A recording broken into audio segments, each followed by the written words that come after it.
শেষ হৈ নাযায় তাৰ বাবেহে আন্দোলন আৰু সংগ্ৰাম কৰিছোঁ। এয়া মাথো বড়োসকলৰ জাতি হিচাপে জীয়াই থকাৰ সংগ্ৰাম। কওক এতিয়া কওক আপোনালোকে বাঘ বা গড়ক চৰকাৰে কিয় ৰক্ষণাবেক্ষণা দিছে, কিয় নিৰাপত্তা দিছে, কিয় চেংচুৱাৰী খুলি ৰক্ষণাবেক্ষণা দিছে? কাৰণ ৰক্ষণাবেক্ষণা নিদিলেই গড় বা বাঘ পৃথিৱীৰ বুকুৰ পৰা শেষ হৈ যাব। গতিকে শেষ হৈ যোৱাৰ পথত থকা বড়োসকলক অতি সোনকালে ৰক্ষণাবেক্ষণা দিব লাগে।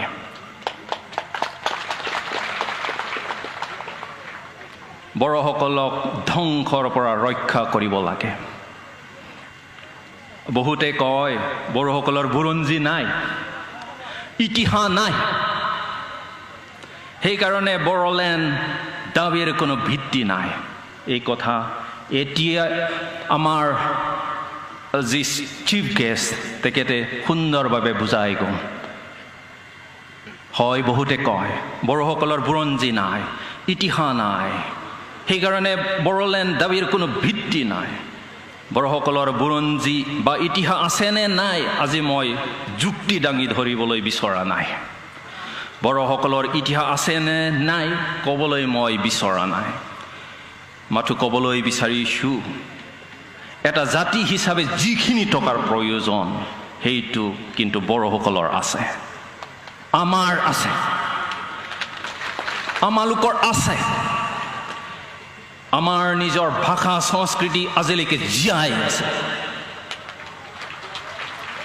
তাত কোনো সন্দেহ নাই যে আমিয়েই বড়োসকলে এই মাটিৰ প্ৰথম বাসিন্দা আছিল, এই মাটিৰ প্ৰথম সন্তান আছিল। গতিকে জাতি হিচাপে জীয়াই থকাৰ আমাৰ অধিকাৰ আছে, মানুহ হিচাপে জীয়াই থকাৰ আমাৰ অধিকাৰ আছে।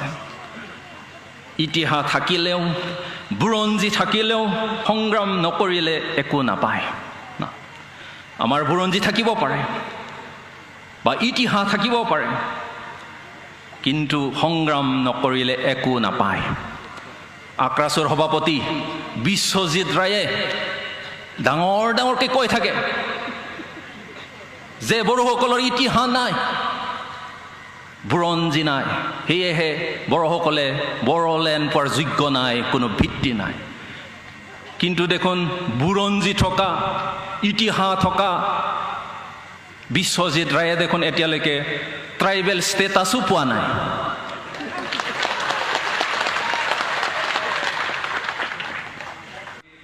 बेनिखायनो जोंहा दिनै जारिमिन दंना गैया बेखौ लानानै सानबाय थानायनि सम गैया।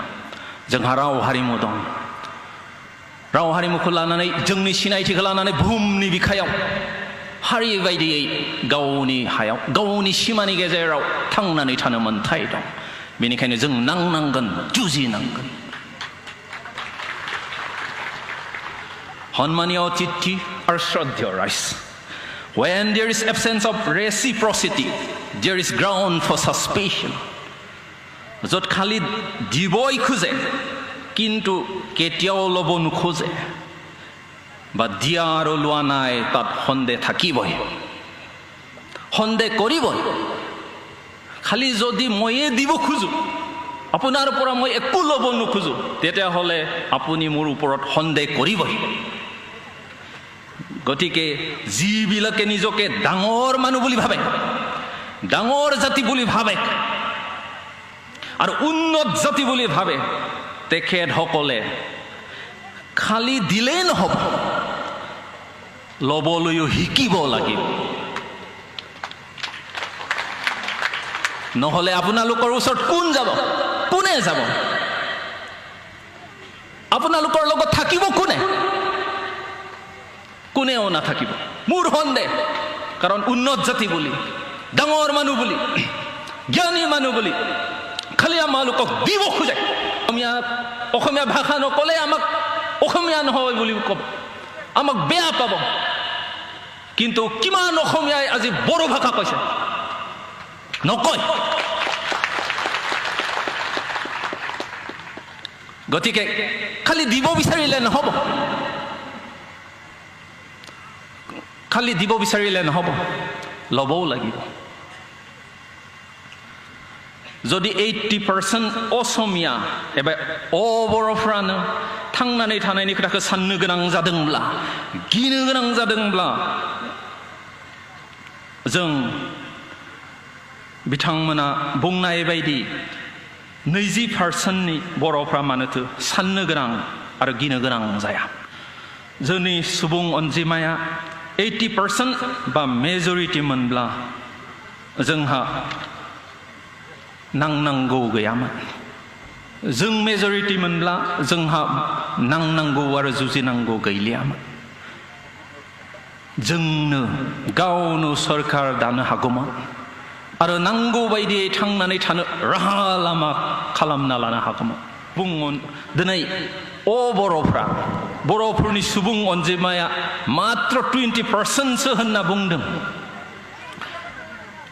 नाथाय दिनै बर'फ्रा गावनि हायावनो माबायदि 20% जाखो निश्चय जिखिनि समाव ट्राइबेल बेल्ट एन्ड ब्लक सोरजिदोंमोन बेखिनि समाव बैफोर जायगायाव बर' एबा ट्राइबेलफोरनि सुबुं अनजिमाया गोबांसिनमोन एबा जों मेजरिटीमोन जायनि थाखायनो आसाम सरकार आरो बे समनि गिबि मन्त्रि गपिनाथ बरदलैया बर' एबा ट्राइबेलफोरनि थाखाय ट्राइबेल बेल्ट आरो ब्लकफोरखौ 1948 मायथाइयाव सोरजिनानै होदोंमोन अब्ला दिनै माबायदियै बर' एबा ट्राइबेलफोरनि सुबुं अनजिमाया 20% ल' जाखो दिनै माबायदियै बर' एबा ट्राइबेलफोरनि सुबुं अनजिमाया 20% ल' जाखो तार बाबे दायी कोन who is responsible for it जों जेन दा 20% निफ्राय 15% जाया 15% निफ्राय जेन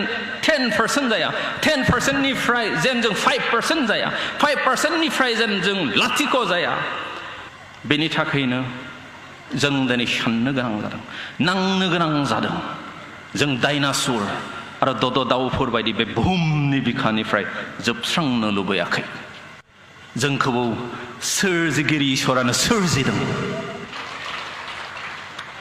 बेनिखायनो जोंहाबो गुबुनफोर बायदिनो थांनानै थानायनि मोन्थाय दं 20% एबा मेजरिटीनि खोथा गैया हारि बायदियै थांनानै थानायनि जुजिनाय आरो दावहाया जुगामि जानांगोन सिबिजाथाव आलासि आरो गेदेमा रायजो राजा नोंथांमोन बाथ्रायाव बुंनाय दं दि सासे मानसिया गोग्लैयोब्ला सिखांना दोम थाया बियो थाबायलाङो दावबायलाङो बेनिखायनो जौथाय बोसोर गोग्लैसोना थानायनिफ्राय जोंबो सिखांनानै दोम थायालाब्लानो सिगांजों आरो जोंनि थांखिजों जों दावगालांनांगोन There is a saying that if a man is fallen he should not only stand up but also move forward We have been fallen for centuries so now it is time not only to stand up but also to move forward towards our destination.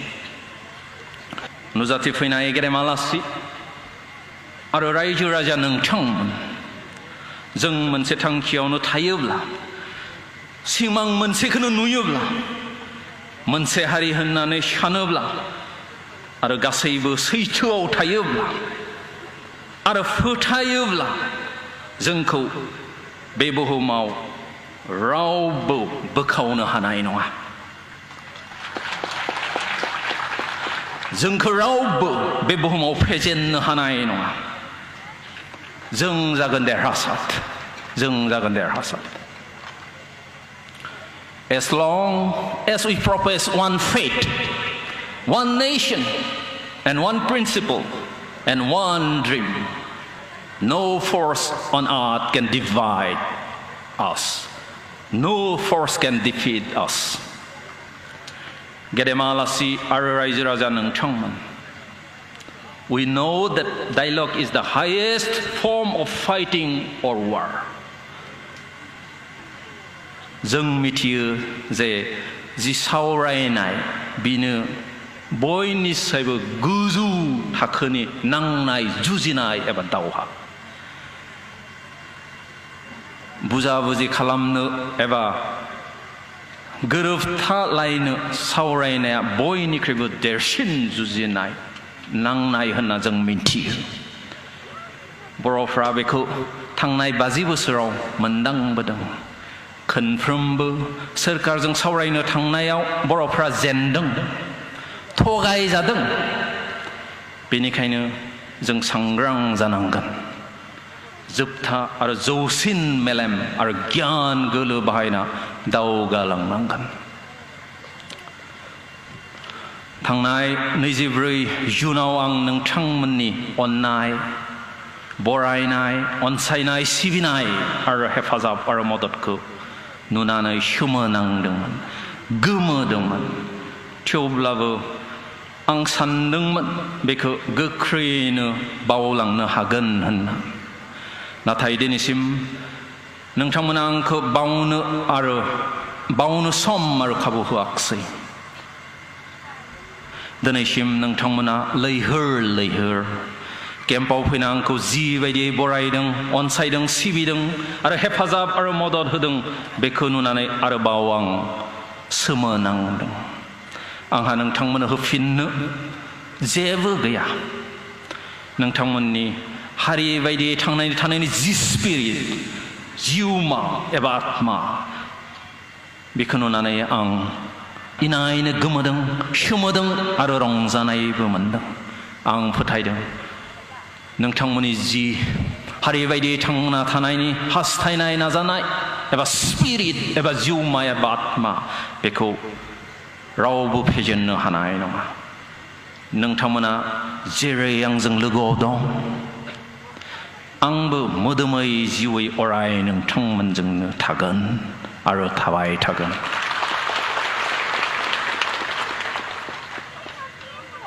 नोंथांमोननि हारि बायदियै थांनानै थानायनि जि spirit एबा जिउमा बेनो सानसेब्लाबो जोंखौ देरहासार खालामगोन होनना आंहा गोथौ गुवार फोथायनाय दं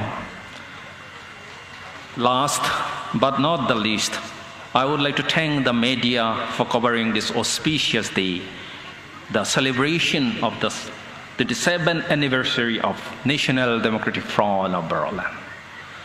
We have dedicated the 27th anniversary of National Democratic Front of Berlin for the peace and resolution of the conflict. So I would like to request all the media to convey our message, our theme to the people and to the government of India.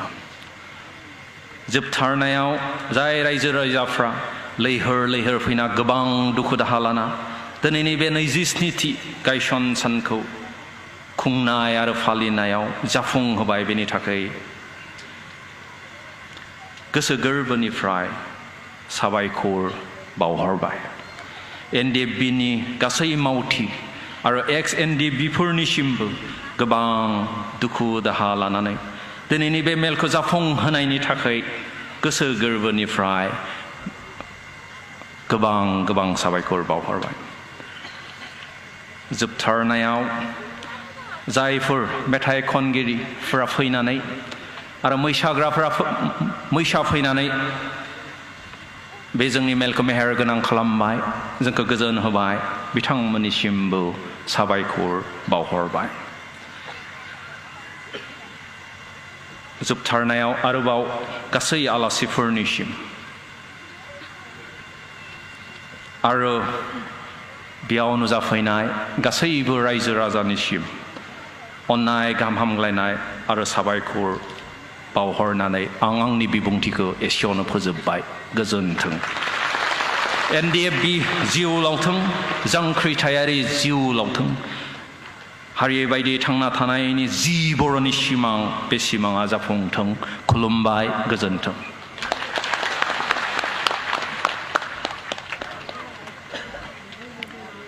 बेसेन गोसा बिबुंथि लाखिलांनायनि थाखाय मानाव गेदेर